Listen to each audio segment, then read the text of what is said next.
With 81 published novels, novellas, and collections of short stories and counting, Stephen King has had one of the most prolific careers of any contemporary author. The even bigger sign of his success, though, is the extent to which his works have been adapted for the screen.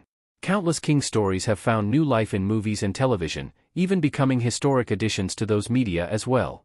Stanley Kubrick's 1980 adaptation of The Shining has become a horror classic and remains one of Jack Nicholson's most iconic performances. The 2017 adaptation of it is the highest-grossing horror movie of all time and has even developed its own on-screen universe that continues to grow with the prequel series Welcome to Derry. Welcome to Derry is one of many iterations of King's work that have been brought to television. The 2016 limited series November 22, '63 still receives praise today, particularly for James Franco's performance. HBO's adaptation of The Outsider attracted major stars, including Cynthia Erivo and Jason Bateman. While King is known for horror, his writing resonates thanks to its deeply human and intimate nature. First and foremost, King tells powerful, compelling stories that often happen to be scary.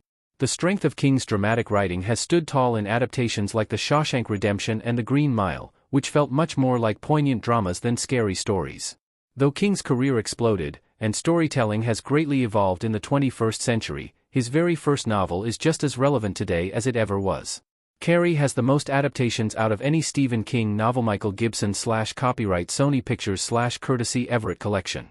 Carrie, Stephen King's first published standalone piece of writing, was released in 1974.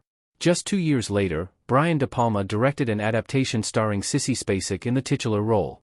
The 1976 Carrie was so successful that The Rage, Carrie 2 came out in 1999.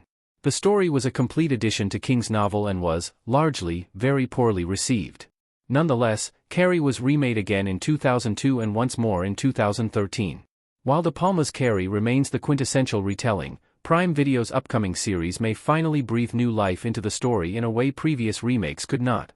Coming from modern horror mastermind Mike Flanagan, who has already adapted Stephen King 3 times before, the series can solidify Carrie's status as King's most adapted novel. Why Carrie is still relevant over 50 years after the book's release. Carrie Trailer Play Video 2:13. While the quality of its individual adaptations is debatable, the story of Carrie has aged with class. With its iconic scenes relating to Carrie's first period and the prom, it tackles the quintessential moments of adolescence. Carrie is relatable on a schoolgirl level, but she also deals with intense abuse at home that makes her unique and sympathetic, allowing the story's horror to do more than just scare its audience. It also serves to personify Carrie's trauma and feelings, making the story feel grounded and purposeful while still delivering a spectacle.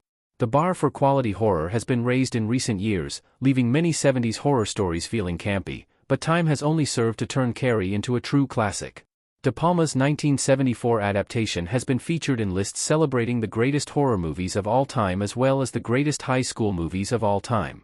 This duality of being both a coming-of-age story and a horror tale offers a twist on both genres that still feels unique today. In true Stephen King fashion, Carrie is strange and scary, but it's also an earnest character exploration.